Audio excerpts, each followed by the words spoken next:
You do the rest of it.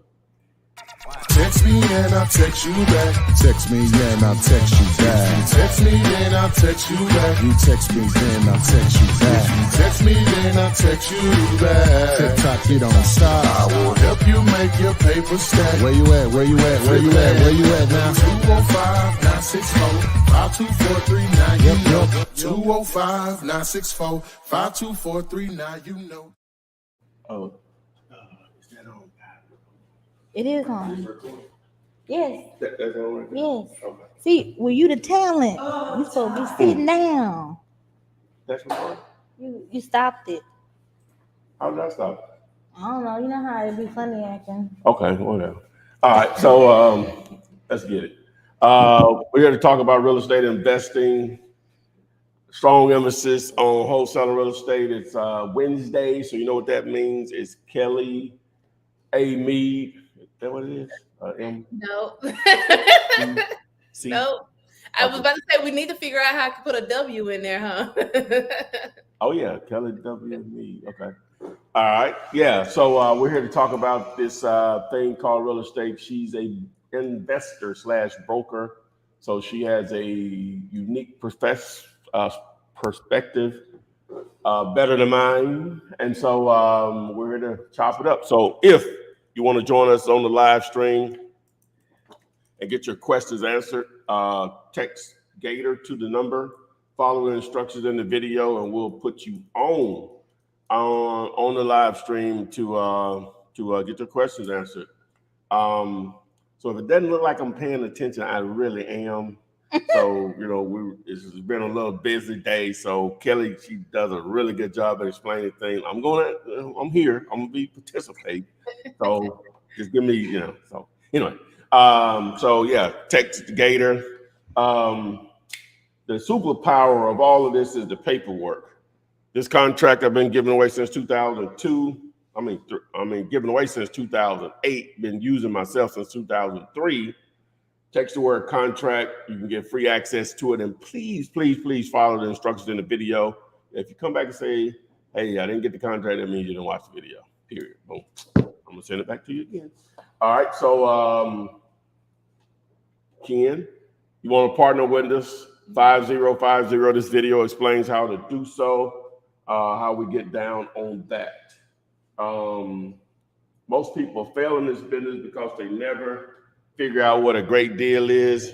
And this video definitely will help you with that. Text GD for a great deal, and that'll get you going in the right direction on that. What else? So this is I didn't get a topic. The topic today is no money, no knowledge. I guess no motivation could be it. Wholesale real estate challenges or roadblocks. So start that over and say it correctly. Roadblocks that would prevent you from wholesaling real estate, such as no knowledge, no money, no motivation. Now, motivation thing is hard to overcome that. Just has to be a personal thing or whatever, in my opinion. I don't know what I can do besides, hey, bills still got to be paid. If you're paying them, you're happy. That's all. At the end of the day, if you're happy, that's all that matters. Period. No matter how much money you're making or not making, if you're happy, that's the only thing that really matters. You got your health on top of that. Oh, you winning. But you can get some extra. So text MLS. This is a great way to get in the game with $100. Not giving it to me. It's just a tool that we're using to do so. This video will explain a good demo on that. So text MLS. All right, enough of that. Let's get it. All right. This first one came from YouTube, and they had posted this before we even started. So I'm gonna make sure I read it first. Boom. They said, I have or had a potential deal, but since I'm too new, she probably chose someone else by now. I try giving comps without giving her an offer, but I feel like she thinks I am too new. Like she thinks I will cheat her or leave something important out. I told her I work for a real estate company and they will guide us both. what could they have done better? No, you should have told her that. Yeah, you talk too much. Yeah, She said, no. But go ahead. yeah, don't do that. Don't say that. You don't have to lie, but you don't have to reveal either. Is that the same thing? Right, but a better way, I mean, because you're not an attorney, even if it's a lot of people that feels like they should be attorneys but are not licensed.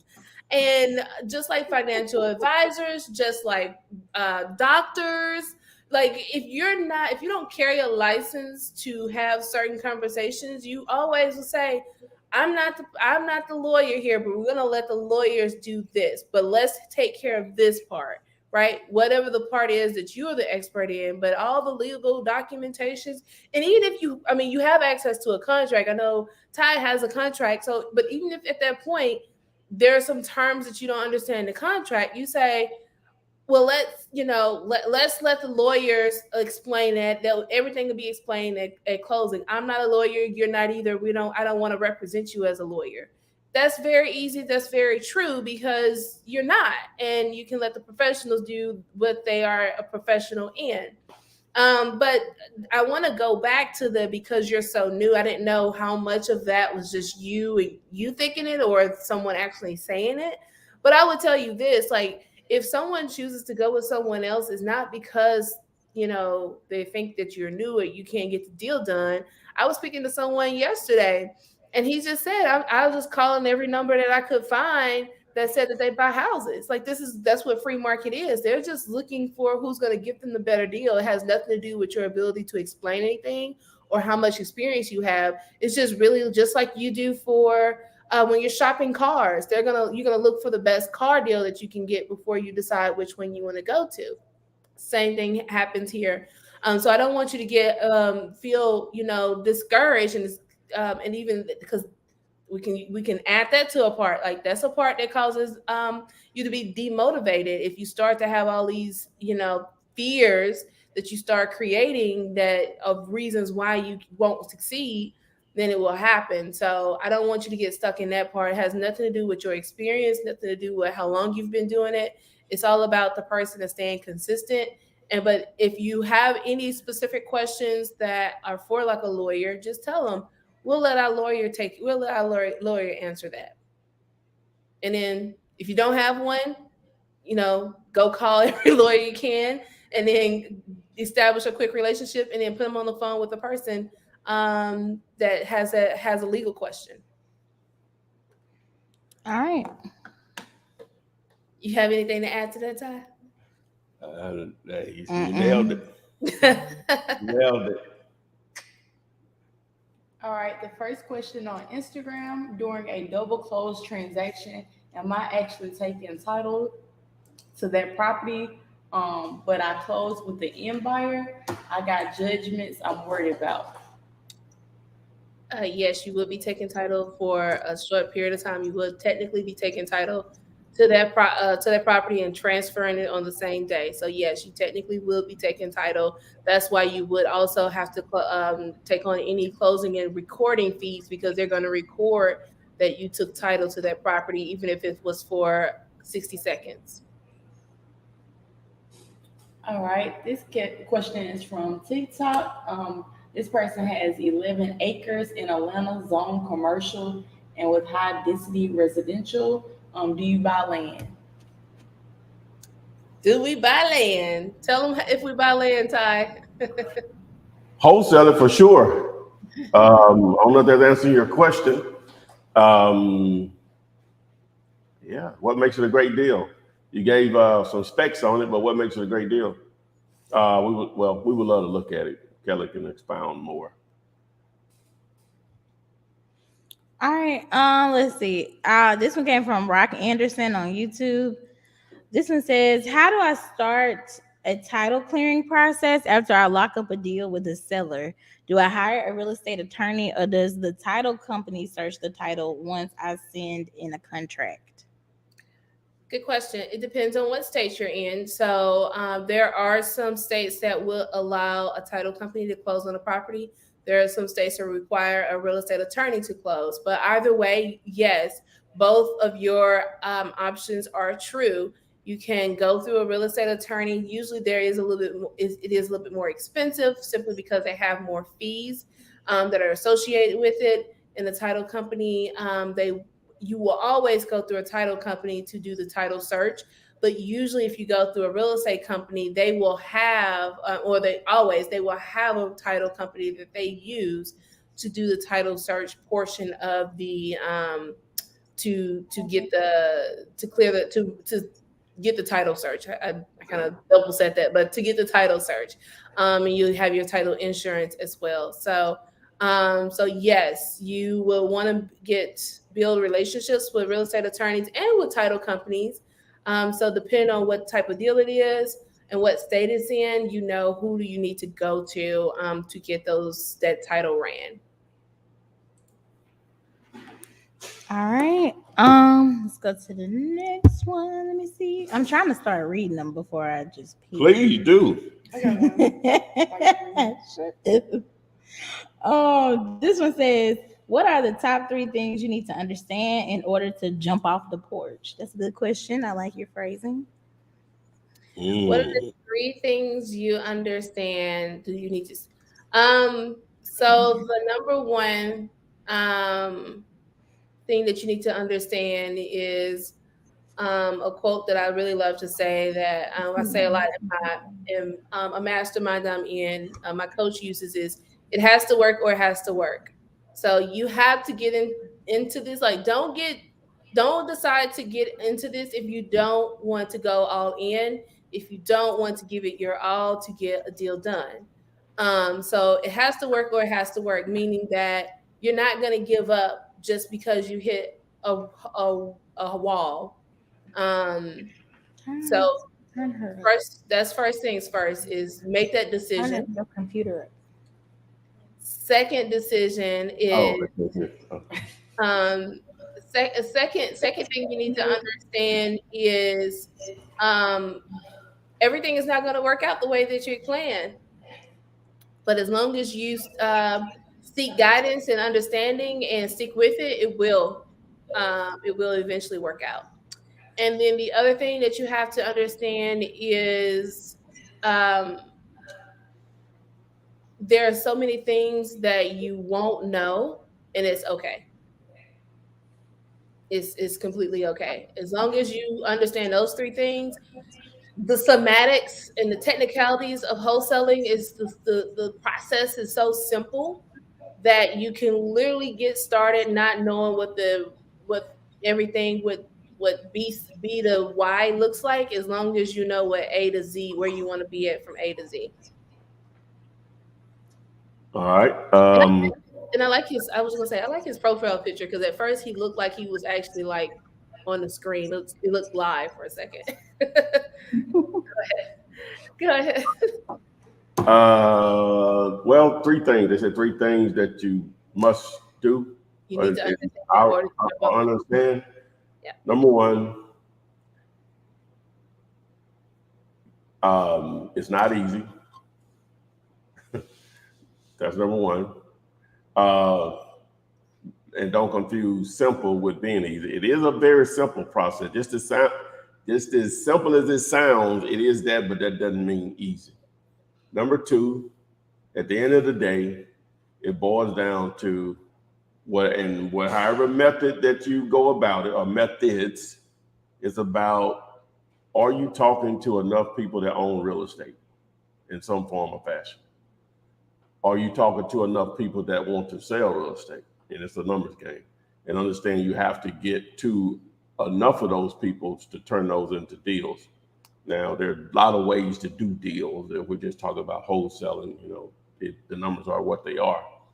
And the third thing is you have to be able to know, recognize a great deal there. So you have to know your numbers, right? There's plenty of real estate for sale. And there are plenty of people that are trying to sell real estate will be glad to talk to you. That doesn't make it a deal. I know you'll get happy and ready to move forward because someone just wants to sell and they're willing to talk to you about selling it. But that's tons of that out there.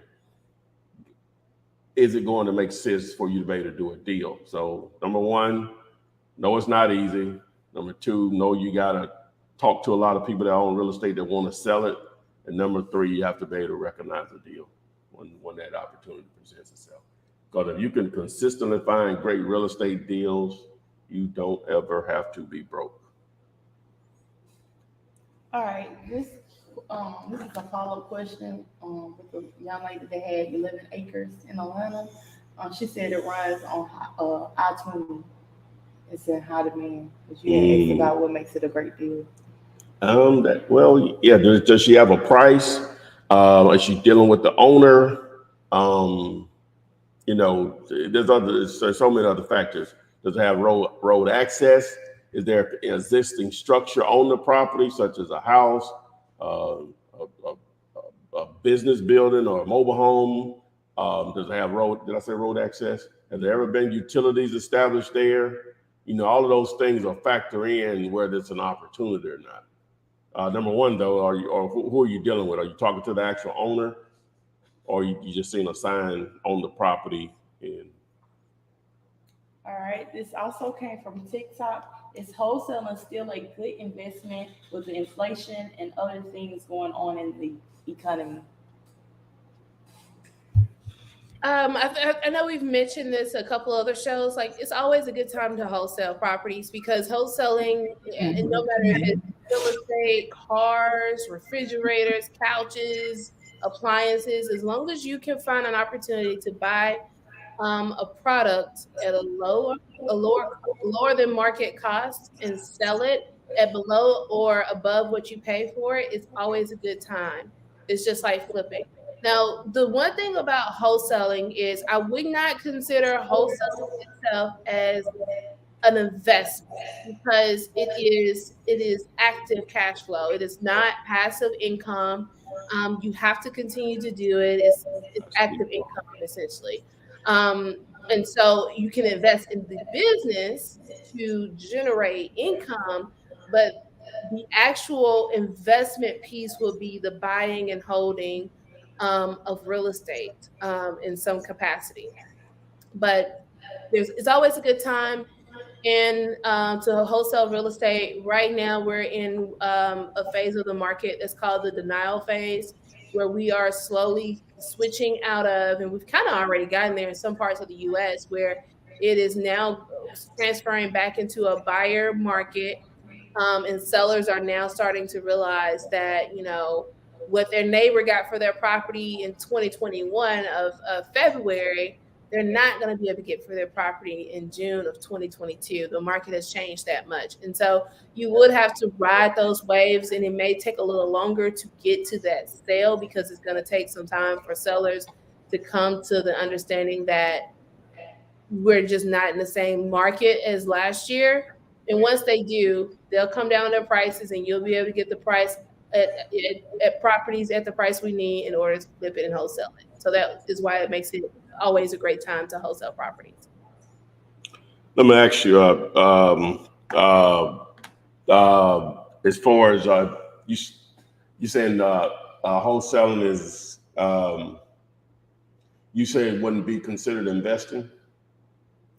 The act itself, in my opinion, investing in your company to grow your business, but the act itself, wholesaling, in my opinion, is not an investment, because investments for me is you take your cash and you put it somewhere and it grows money without you having to do anything to it. So like if you put it in a stock market, a mutual fund, real estate, you put it into this property, and then as they're paying rental income or even just appreciation, you're able to continue to allow your money to work for itself.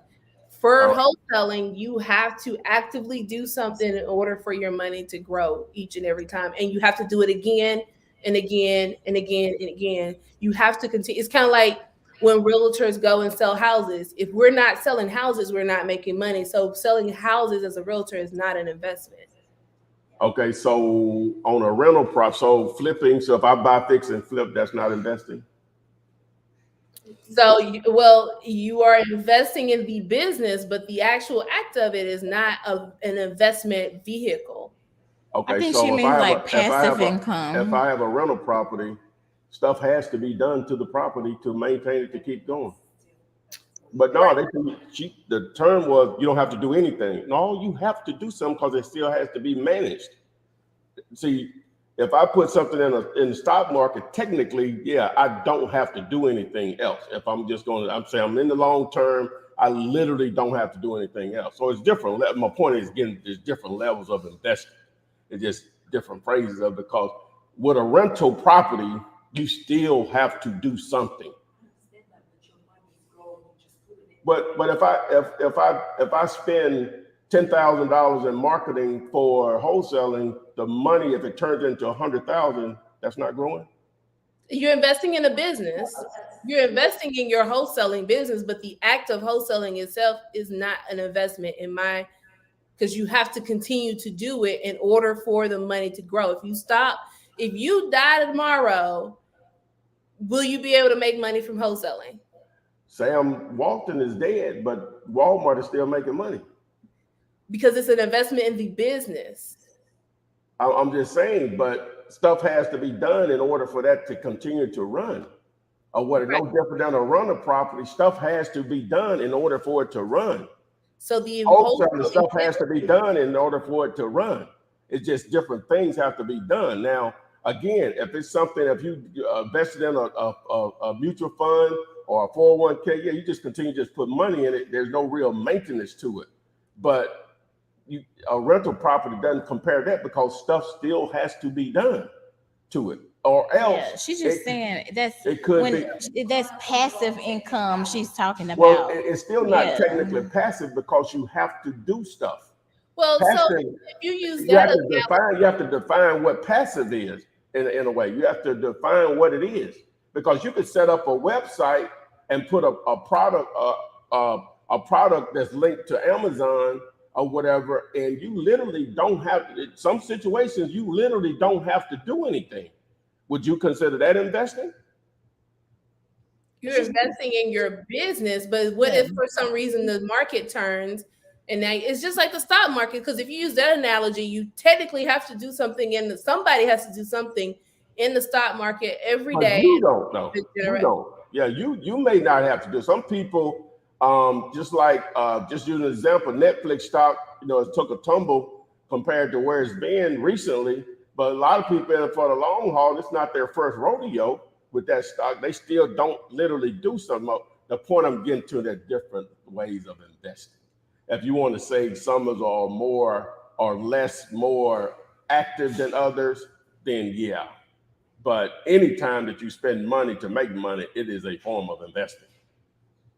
I think we're not disagreeing. I think that you are, because I think they understand it. I'm saying the act of investing in your real estate business, whether it's a wholesale business, is a form of investing. But the actual act of buying something at a low price and then flip it for a higher price is not, in my opinion, a form of investment. It is a form of making money. Well, that's why I got to go back to rental properties. That's the same thing.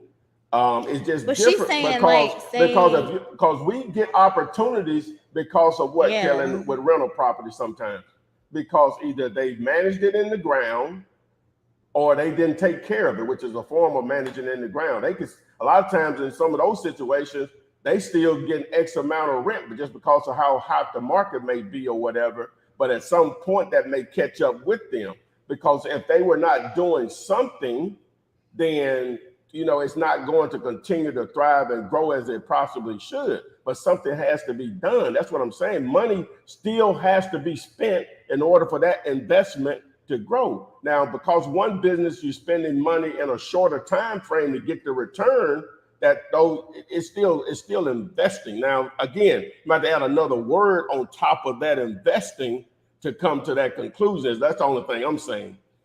Because the point I'm trying to make is, we agree and disagree, I guess. Wholesaling is investing. It's just a different form of flipping. It's a form of flipping, It's a different formula because people, you can't tell people that fix and flip that they're not investors because they're spending their money to make more money. That's what I don't know how they even put. That's just investing. Period. I don't care what business it is. Investing in business are tied to each other. Okay. Can I read the definition of? I don't care what the definition is. No, we can pull up definition on a lot of stuff. Travis Wall, 1982. Well, read it. Well, read it then. Well, read it. Okay. Invest.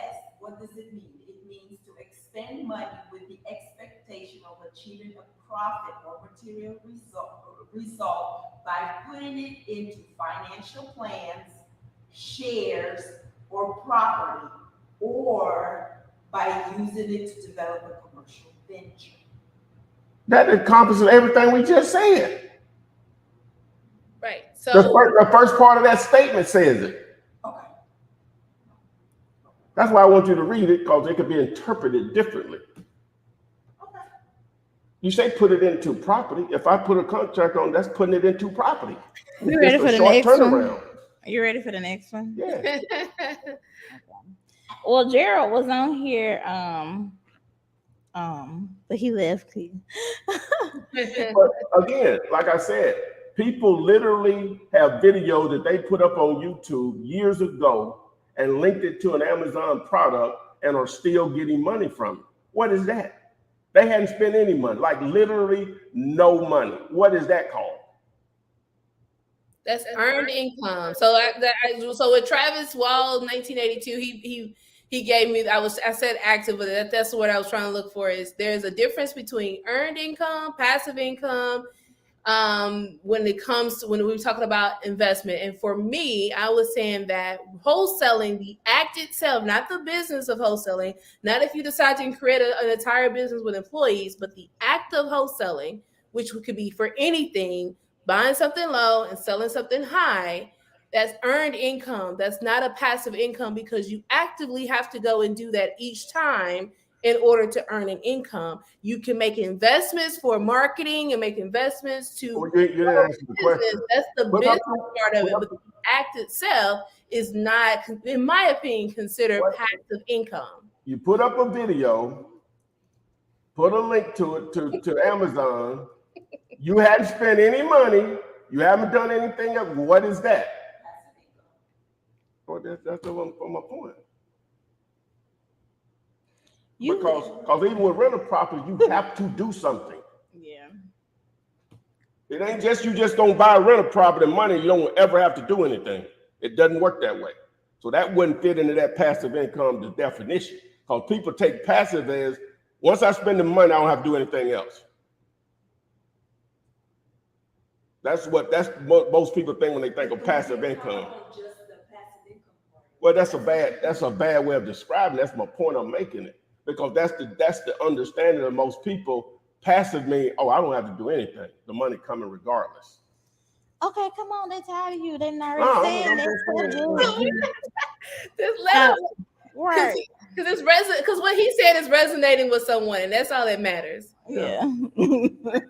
That term is very deceptive, passive, because that means you're literally not doing anything. That's like saying, can you guarantee me that I'm going, if I buy this or if I watch this, I'm going to be, no, I can't guarantee you nothing. I guarantee you that it has worked for others. They're no smarter than you are. They took action. You're the guarantee. That's just a tool. Yeah. They don't all necessarily agree with you. They just, want to move on. Yeah. All right. We got Roman in the chat. Hey, Roman. Don't talk about this. You better talk. We're going to click you out. I'm just kidding. Y'all dropping learning stuff. Appreciate you guys. It's been good. So I'm on Zillow looking for sellers. And Ty, I know you had a method looking for people that were trying to rent. So I just wanted to ask the technique that because honestly, I'm just trying to find the quickest way to get to sellers. I know, Ty, you mentioned Craigslist and Facebook groups. So recently I went on Craigslist. That hasn't been working out too well for me. You watched an old video of mine. You talking about Craigslist. Go ahead, though. Yeah. And so I'm pending in some Facebook groups to get accepted to see if I can find some deals that way. So I'm looking for just the quickest way to return on my investment in a program. So can I go on Zillow and just go look in my city and go under buy and look in the category of all the houses for sale and call people and go through the script? That's a yeah, no. Here's what I've been finding. I'm gonna answer my question just a little bit. What I find is that people have on Zillow have higher expectations for that's an understatement. More like bang for their buck. They're trying to use realtors and stuff like that to get the most money. Well, there's a lot of there's a couple of perspectives on that. Now, probably the fastest way to a check is network with a few buyers in whatever market you're going to choose, and just leverage other wholesalers' properties, wholesale other wholesalers' properties. That's probably the fastest way, or whatever. So now, again, I've been recently turned on to Privy, is a website, or what I'm not sure if you've seen the video. If you haven't, just text MLS to the number, and that video will explain. That can be a pretty fast way to a payday. But just network with a few buyers in whatever market you're going to target, and then that's where you are using the Facebook groups and Craigslist and places like that, and wholesaling other wholesalers' properties. And I'm taking that approach that this is done without putting any money into it or whatever. Yeah. That's the approach I'm taking with it. You literally trying to do this with zero. Yeah, that's going to be the fastest approach in my opinion. Kelly may have something different on that. Okay. You were asking about Zillow, the type of buyers at Zillow.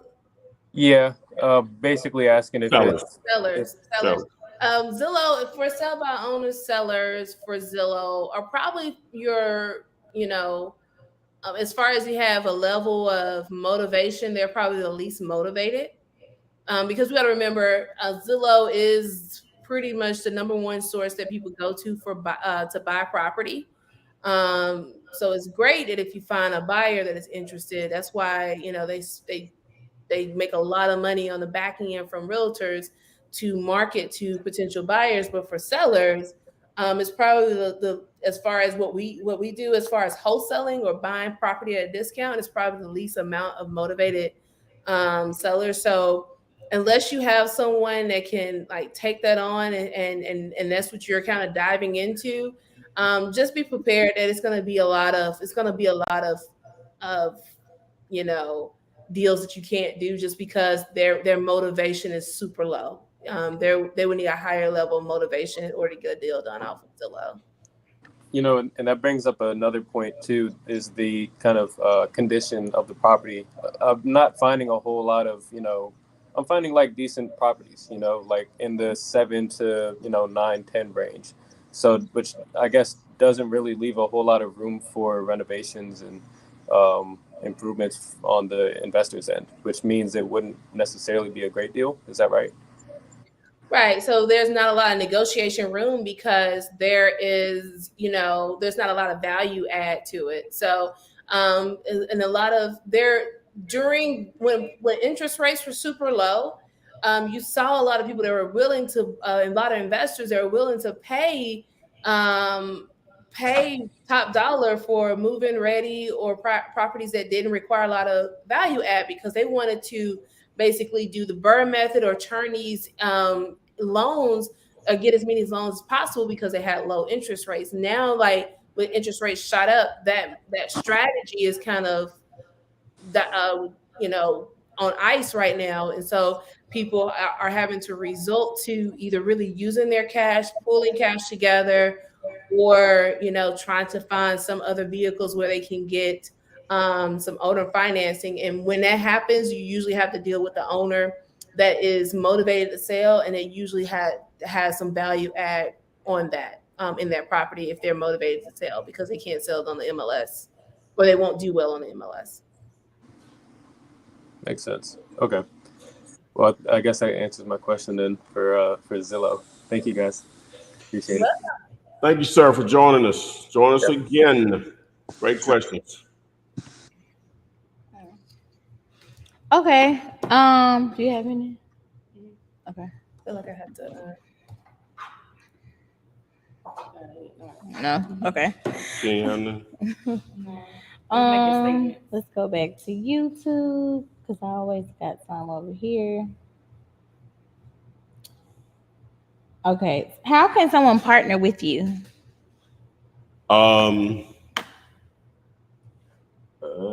It's been taken away. Text 5050 to the number. She got it. 205-964-5243. Let's I need to do a new video on that too. Yeah.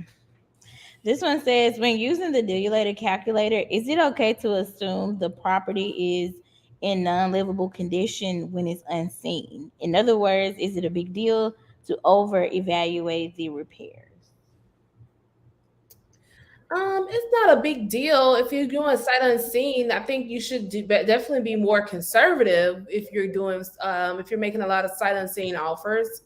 You should definitely steer on the sight unseen route. But just know that because of that, you may not have as many accepted offers. But if you're just all you need is that good one, that one, do your numbers. Like if you make a lot of sight unseen offers that are super conservative, and let's just say your closing rate, instead of out of every 100 you get one deal, maybe because of your numbers, maybe it's every 200. I'm just throwing a number out there. You get one deal. So if that's your numbers, then you just decide how many deals you want to get that month. So if you need to make 5 deals, then you need to be making 1,000 offers. Okay. Let's see. This one says, how do you get another phone number besides using Google Voice? I do not like Google Voice. I don't like the little, back in the day that was great because it's like all we had. Like, wait until we connect you to your party. That was great. But now we have, I know Ty uses Vumber. I use CallRail. There are so many different services out there that will ring directly to your phone. And it seems like it just straight to your phone. It's a different number and you can switch the number out. You can have lots of numbers. You can allow if you have a team members, you can have team members to also pick up the same ring if for some reason you can't get to it. So there's a lot of services out there, and $30 can get you, or even maybe even less, but $30 for sure can get you a plan for one of those type of numbers of services. Yeah. Google Voice will work if you don't have $10 a month. Okay, so, but as she said, it's limited, but it's better than nothing. Don't use your phone because that is free. You can't forward your calls to Google Voice, and I think that I hadn't used the app in so long. I'm sure it's probably pretty good now, or whatever. But I hadn't used it in so long. They do have a Google Voice app, right? I'm pretty sure they probably do. Yeah, so I can only assume it's pretty good now. I hadn't used it in years, so but like if you at least have $10, you can use one of the other third-party services, and it just gives you a lot of more flexibility. All right. I don't know if you just answered this when you were talking to Roman. This one says, how can I get the owner's number on Zillow or other websites?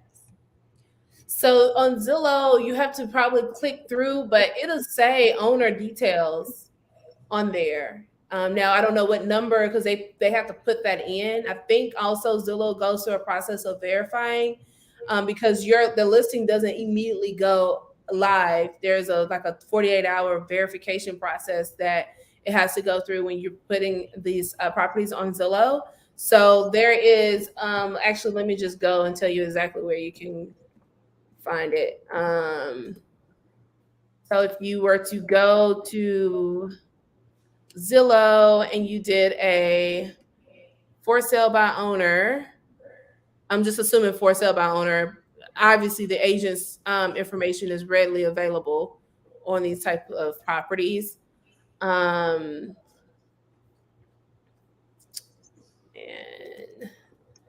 just pick a city really quickly. Oh.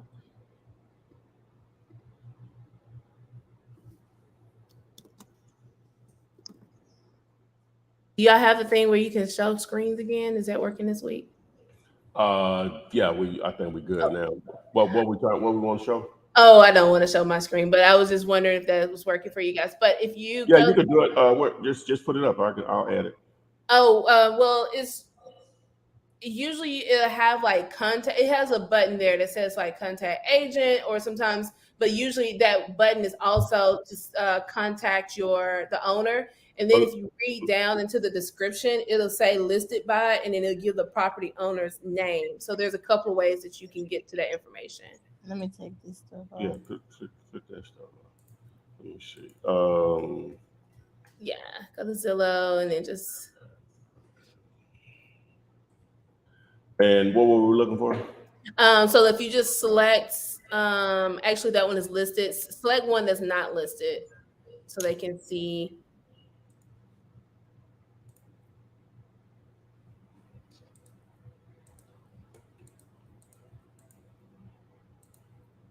I don't know why I do that. Okay, so we'll just say this. Okay, this for sale by owner. Mm-hmm. So right there, you see that listed by down there, property owner number. And then contact agent sometimes, and it just depends on how they fill it out. Sometimes that button would get you there as well.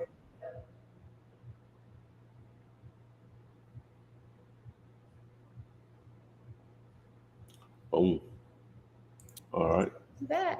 Yes. All right. Let's see.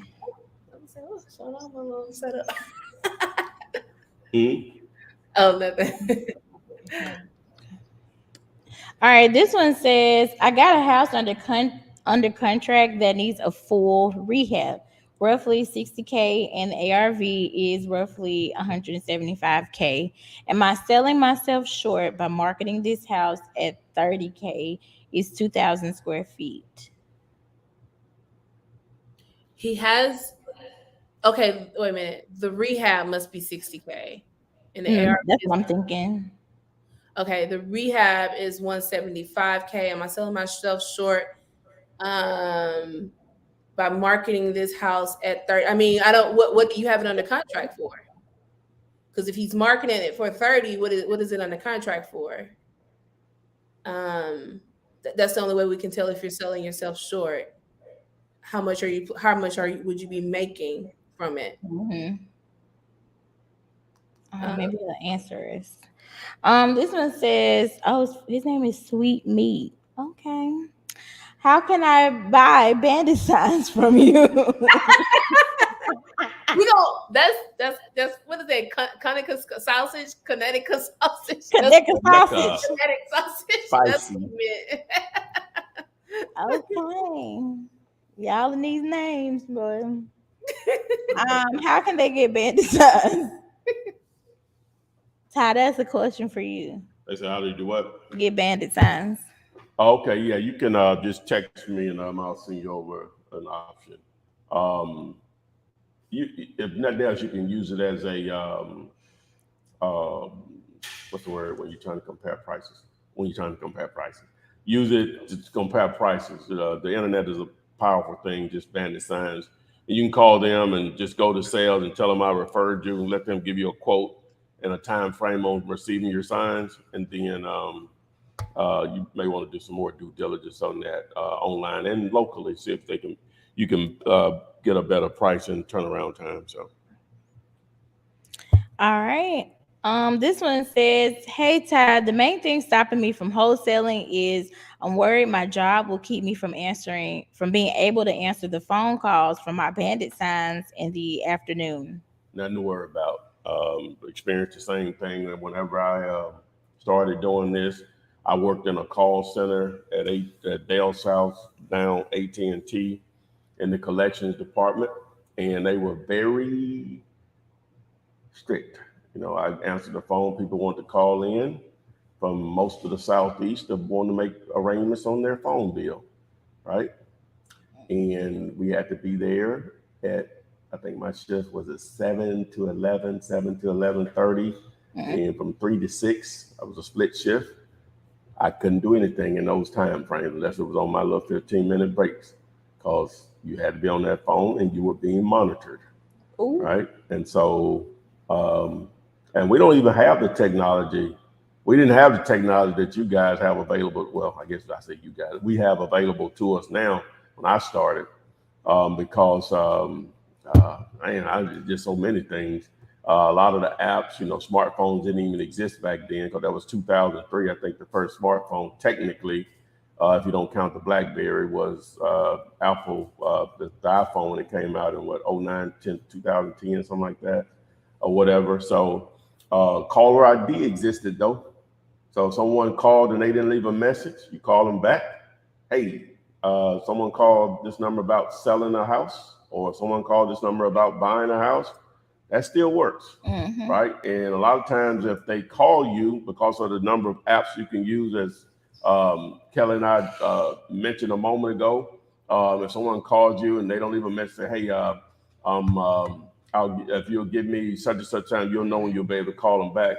I'll give you a call back. You just send them a text message. So it's not a big deal at all. You may lose a deal or two every now and again, but for the most part, you'll be okay. You'll be okay. Now, that's not even me talking about having an answer service in place, or a VA hired, same thing, or whatever, to answer the phone for you. I'll just taking it from, you don't have that type of budget to hire those individuals or whatever. So, so it's no big deal. The technology out there still makes it easy for you to get your share. You just make sure they call you. All right. We got 2 quick questions about the contract. This one says, I was trying to look at the contract and look at getting the dealulator. How do I access it? Say it again. They were trying to get the contract and they were looking at doing dealulator. How do they access it? Okay. Well, the contract, you just text the word contract to access the contract, right? And you'll get instructions and a video link that shows you how to fill it out. For sellers and buyers, and how to get it signed virtually on the I guess you're talking about the dealulator PropStream tool or whatever. Just text the word tool to the number. You'll be good. All right. And this one says, can we use the purchase and sale agreement on your site to submit offers for privy deals? Can they do what?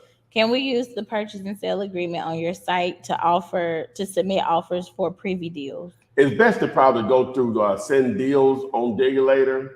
And so the team, Kelly managing, doing a great job at, they'll receive it. You probably need to put in the notes though, that's what type of lead it is or whatever, so we can act accordingly. All right. It's a send deals tab there on Dealator. It's in the menu bar.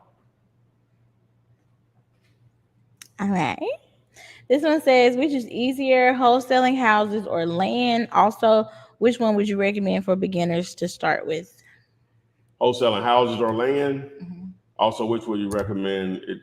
Well, I can't just totally say land is easier. I can say the opportunities come faster. Potential opportunities. Kelly can see that firsthand with, diving into what we have going on.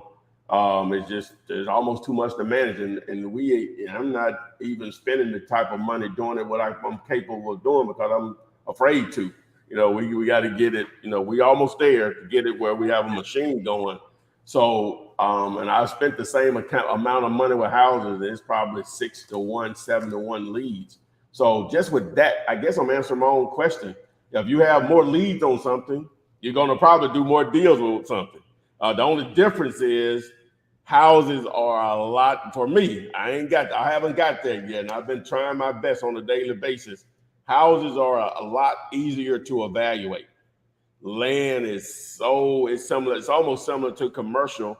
It's probably harder than commercial. Well, It's almost because it's just so segmented and all the different factors that go into it. It's sort of just strange on people on why they would want to track a land versus, because it's not going to always be investors that you're going to deal with when you're selling land. Some people just want it for honey. When I was at home for Mother's Day, and my niece, first time meeting her boyfriend, and he's a hunter. He's a fisherman. And the young man has them 15 acres that he likes to hunt on. And I was just asking, I'm pretty sure he thought I was crazy.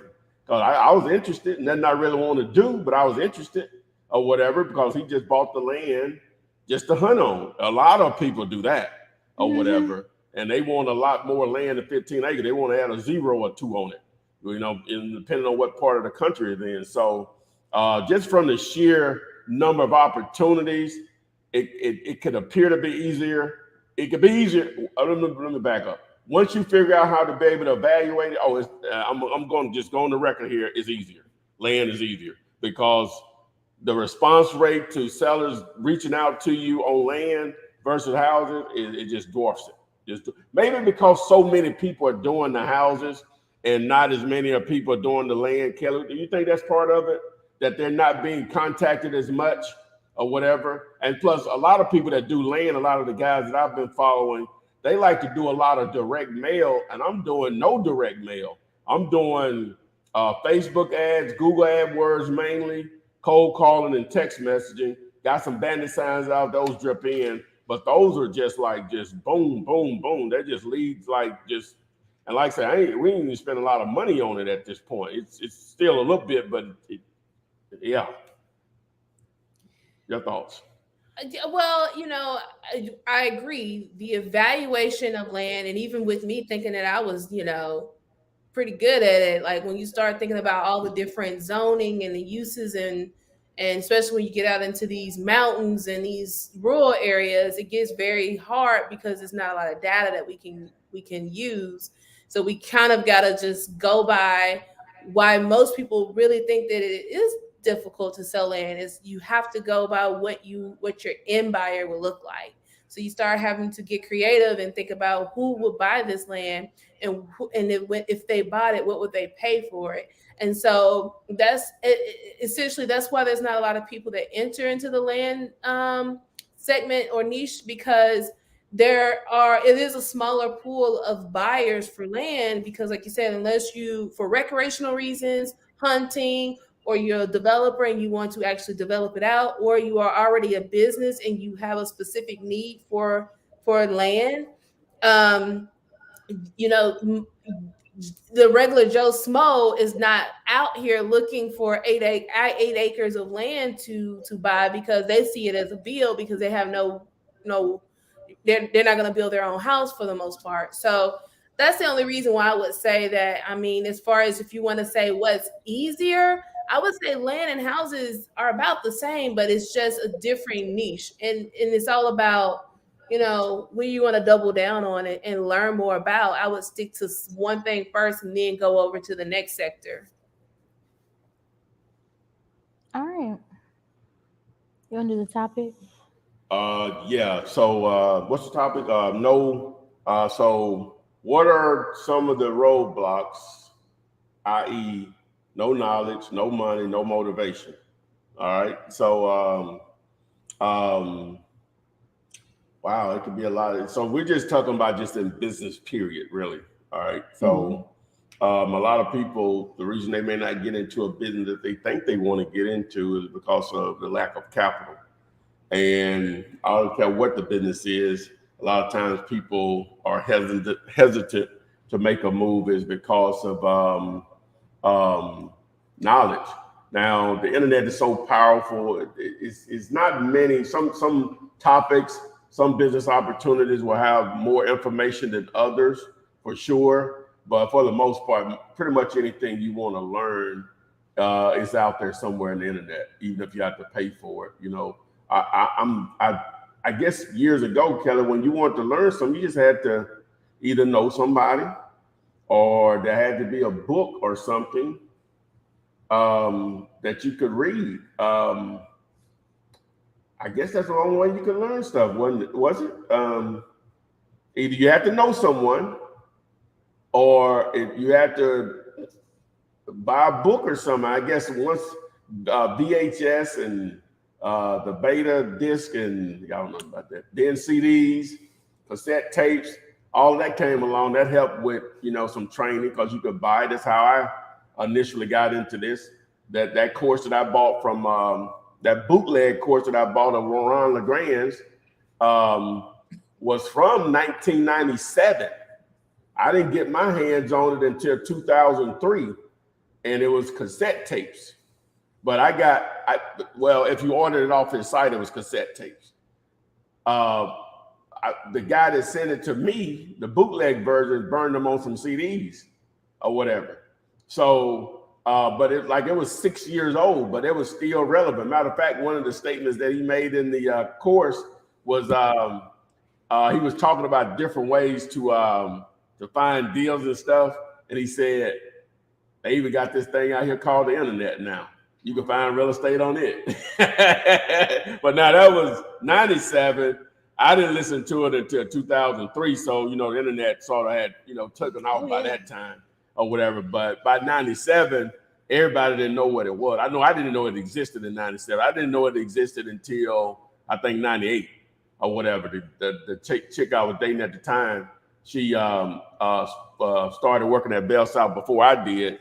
And so one day when she came home from work, and she was like, they got this thing called the internet, and it's amazing. You can just find anything you want to know about on it or whatever. I said, huh? And so I think we went to the library or something, and she showed it to me. I bought her a computer first, right? On credit. And how much was it? It was an investment. It was I think about $2,000. It was a ridiculous amount of money. They were high. Computers were high back then. At least I didn't know any better. Maybe, let me put it like this. The one I bought, I didn't know any better. I think I spent $2,000 on it. And then I bought myself one or whatever. But I engulfed myself into it. And that's why you see me now, right now, is because of that PC, that desktop that I bought now. I was just amazed. I didn't get off topic, but anyway, I was just amazed you could put something out there and somebody in, I don't know, Pakistan would buy it or whatever. That was amazing to me. It still is. And so I was trying to learn as much as I could about internet marketing. And that was even before I got into real estate or whatever. And so once I got into real estate, I had already started trying to design websites and all that kind of stuff. I knew about domain names, just the www. whatever.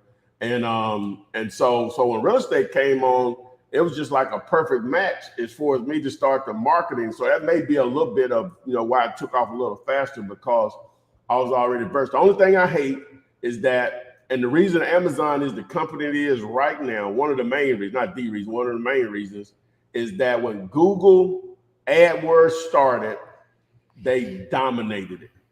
I was using Google AdWords, and I wasn't pouring a lot of money into it nationwide or whatever, because it was so cheap for a product like real estate where you can make thousands of dollars from one transaction or one click, and you were paying cents for it. Now you're paying $50, sometimes even $100 for a click or whatever, depending on the markets. Just ridiculous number where it used to be cents. But Amazon took advantage of that, and they just put you in their face just over and over again, and it helped, whatever. So my point is, I don't know why. How did I get off on that? Go ahead, Kelly. Talking about the internet. I know, but how did I even get to that? I don't even know how I got to that. Go ahead, Kelly. The topic is, you don't have no knowledge, no money, some of the roadblocks to wholesaling real estate, no motivation, whatever. You got the floor. No, you were saying how you were basically making a point of how monumental the internet was back then, and how you and how we have so much access to resources and technology now. It's kind of, I think that's what you were going with that. I think that's what was happening. But I was gonna piggyback off of that and go back, like, you know, when I look at people that get demotivated, like I get sometimes I get too, I just feel like I've just put too much on my plate, and that makes me unmotivated because I just know that I can't get it all done. Yeah. And then I lose sight sometimes that all the solution to that is just to find a solution, right? To find how I need to, you know, create better systems or get more efficient or find a better solution than the way that I'm doing it. Sometimes that takes having someone come in and looking at the way you're doing something from the outside, because sometimes when you're in it, you can't see what's happening. And that can really cause a lot of you to get demotivated. But I also see people that never get started that's also unmotivated, is because they are so busy looking to the side of them. It's not, you know, like, wasn't it? I think it was Michael Phelps when he was swimming. He was like zero locked in to what's in front of him because he had a goal. When you saw other swimmers, they were looking to the side. And so I think people see that a lot with social media has done. When you gotta really remember too that a lot of people that post things on social media, like a lot of it's cap. I don't know if everybody know what cap is, but a lot of it is what is it? It is like a bow wow. It's like, it's not true. It's all done for optics, so to keep you engaged. And a lot of people that are showing these successes, not saying that everybody, but some people, it is cap. But then some people people lose sight of how long it got to that. I heard someone else say, I made $10 million, but it took me 10 years to make $10 million. But when I did it almost overnight. Like, he stayed with it for 10 years, banging his head up against the wall, but kept going. But then when it clicked fast, and he made money within a short amount of time, and it looked like an overnight success. So I think sometimes people get too busy looking at everything that's on the outside and not focusing on what's on the inside. The reason why it causes some motivation. But going back to the internet, before there was the internet, I was the kid that we owned encyclopedias. Yes. And I had a library card. And so between that, I was always, and I still do it to this day, like I'll go to Barnes and Noble and just sit up in there and read books for free. My niece actually called, my 9-year-old niece would tell me we're gonna read their book for free. Like I'll still do it to this day because I'm always in search for information and knowledge. And if I can learn one thing, it helps me. And especially if I have one specific problem that I can solve. Will Smith's book, he opened up in the story talking about sometimes it just takes, don't worry about what the wall is. Just start with that one brick by brick, you'll have a finished wall. So those are my thoughts with like what helps with, staying motivated. I knew you was about to say that. What did he say? And then you slap the wall. Then you slap the wall. Yeah. Because you will. Sometimes people do have to start over. And that's the other thing about people that get successful is like, you get the money. How do you keep the money? Like it's always gonna be something, and that's why Ty was saying earlier, as long as you're happy at the end of the day, that's really all that matters, because it's always, when you're chasing a level of success, it's always gonna be something. It's never, I know so many people that like highly successful and they're always looking for something else, So, but my main point, I hope I wasn't rambling too much, but my main point is stay focused on what you have to do. Don't worry about what on the outside is, and start small, brick by brick, to build your wall. Period. Boom. Someone asked, this is kind of related to this, but they said, hey Ty, when did you leave your day job to do real estate wholesaling full time? I can answer that if I can't answer anything else. I discovered real estate. Well, okay, real short version of this, and then we gotta go. 2002 October, a friend of mine and his now wife were going to school to become real estate agents, and he knew me from, well, we've been friends a long time, but he knew how I was, had an entrepreneur spirit, non-successfully entrepreneur history. Yeah. But he knew how I was. So the guy that was teaching the real estate class for them to become agents wasn't there, and the guy that replaced him that night substituted, didn't talk about being an agent. He talked about investing in real estate and creative ways of investing in real estate. His name was Don Williams. He's dead now, but Mr. Don was brilliant. And so my friend mentioned some of the techniques he was talking about. I had never heard of anything like that. You know, all I knew is that you had to have a lot of money to get in real estate or great credit. And that X'd me out on both of those. So fast forward to December of 2002. I was at my mom's house for Christmas, December 27th to be exact, a couple of days after Christmas. Up early and waited on her to prepare some biscuits, my favorite.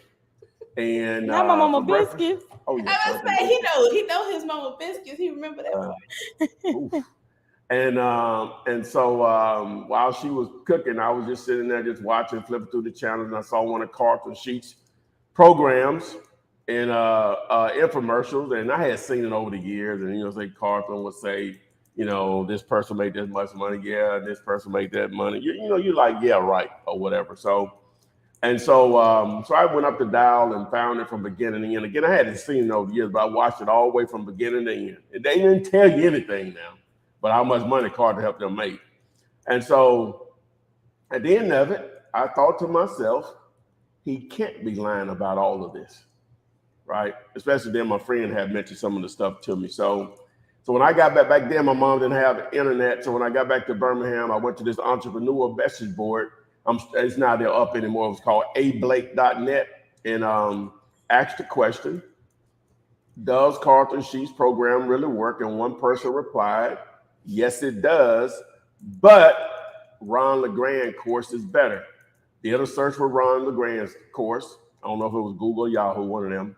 And found his website, and he had a course. I think it was called Quick Turn Real Estate, and he was asking $1,500 for it. It included wholesaling, lease options for sale by owner, subject to, fix and flip, a couple of more things. All of it was new to me. And so $1,500. So I didn't have $1,500. So they had a condensed version of it for $69.99, about $80 with shipping. Got that, started listening to it, and Ron is a powerful speaker. He'll make you run through a brick wall, make you think you can get out and go get a check today or whatever. And so that cassette tape that he sent me, or this team sent, it was just a teaser.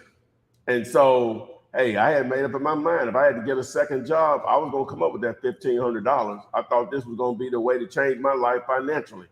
And so a couple of days later, I thought about eBay and did a search for his name. And there were some auctions going on. And back then, I bid on the auction and lost the auction. Back then, the sellers could contact the bidders by email. And the guy emailed me and said, hey, I guess that was a great way. You sell it to one person, then you reach out to everybody else. Do you want a bootleg copy of it? And so he and I agreed on $400. Some didn't get paid. It was a sacrifice to make that $400 payment. Bought it. He sent it to me.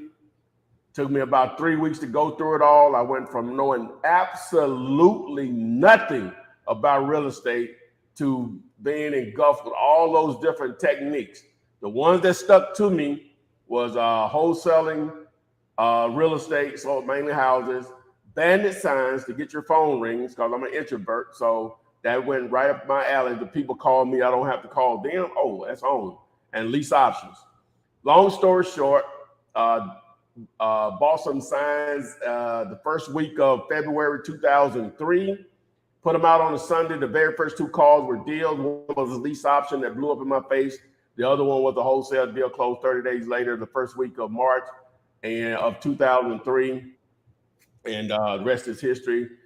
Still didn't quit my job at that point because I had quit back in 2001, I think, the year that the Twin Towers with the, what they call it, 9/11 happened. Mm-hmm. And so February, I quit Bell South in February and started working with one of my friends.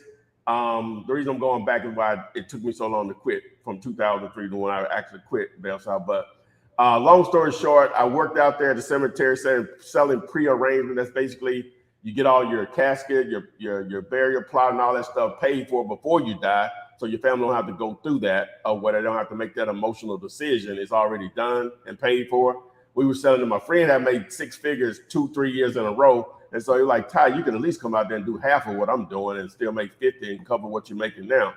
From February of 2001 to July of 2001, I made a grand total of $7,000, and that's commission. So, and I wasn't getting paid every week. So you can only imagine I nearly starved to death. If it wasn't for him and the chick I was dating at the time, I would have.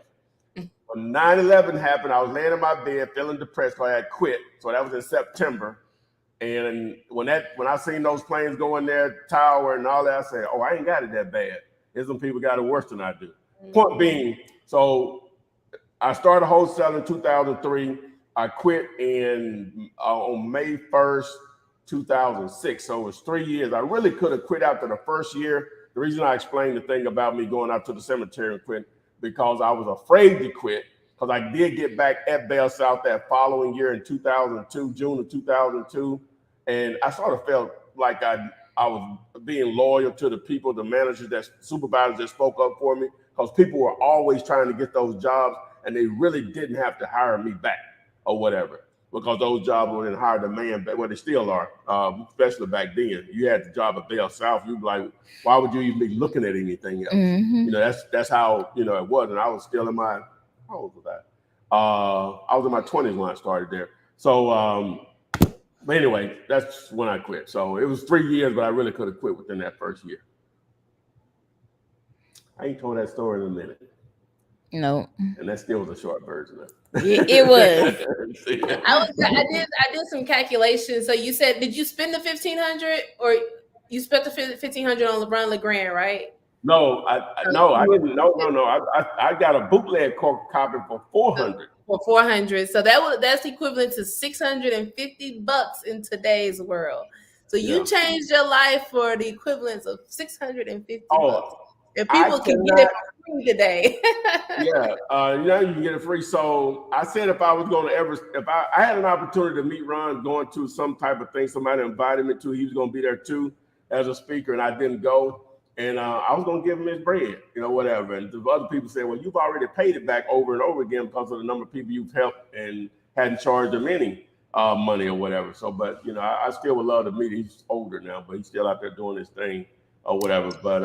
But he didn't change my life. It's just the tool that he provided, because I still had to put the work in. That's why I'm always saying I can't guarantee you anything. The only thing I can do is provide you the information, and you have to make it happen. You're the guarantee or whatever. But yeah, that's the best $400 to date. You know, that was 19 years ago that I've ever spent, you know, as far as money wise or whatever to make more money.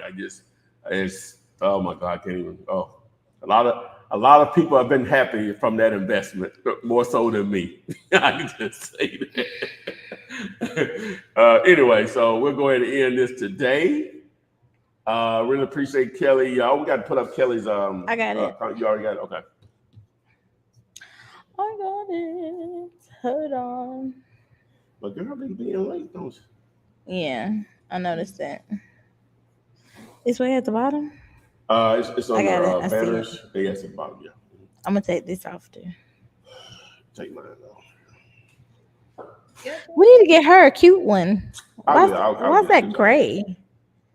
I'll get it. I'll hook her up. All right. Go ahead, Kelly. Do your thing. Yes. So follow me. This is my Instagram handle. I am going to be really devoting a lot of time to showing people how to become 8-figure real estate developers, showing how I helped builders grow their portfolio. So tonight, actually, I'm gonna go live. I have some phone calls to make, but tonight I'm gonna go live on Instagram and talk about how I became the queen of selling dirt. So show you the process that I did to start to sell homes before they were ever even built. So if that's something that you guys are interested in, be sure to follow me and click that notification bell so that you can get notified when I am going live. The dirty woman. That's what's up. All right. So the what? Well, she said the queen of selling dirt. So I said the dirty woman. That's not it. That ain't it. That ain't it. That ain't it. Between you and Sweet Meat, we gonna have to censor you. Right. Now, that ain't it. We're not gonna even start that. Hold on back. All right, guys, you didn't get your questions answered. Post them in the comment section of any of my YouTube videos. I'll get those answered for you on a daily basis. This will go in replay mode on all platforms. Again, we really, really appreciate Kelly for joining us. See, we don't have to always agree, but we still laughing and chilling. You know what I'm saying? That's what it is. That's what real friends are, or whatever. So, but anyway, so we'll see you guys tomorrow on the FLIP SID side, SIDE side. Okay. FLIP. It'll be Flipper North 227, 8 p.m. Eastern. Please join us. Bye. Text me and I'll text you back. Text me, and I'll text you back. Text me and I'll text you back. You text me, then I'll text you back. Text me then I'll text you back. TikTok, you don't stop. I will help you make your paper stack. Where you at? Where you at? Where you at? Where you at now? 205-964-5243. Yep. 205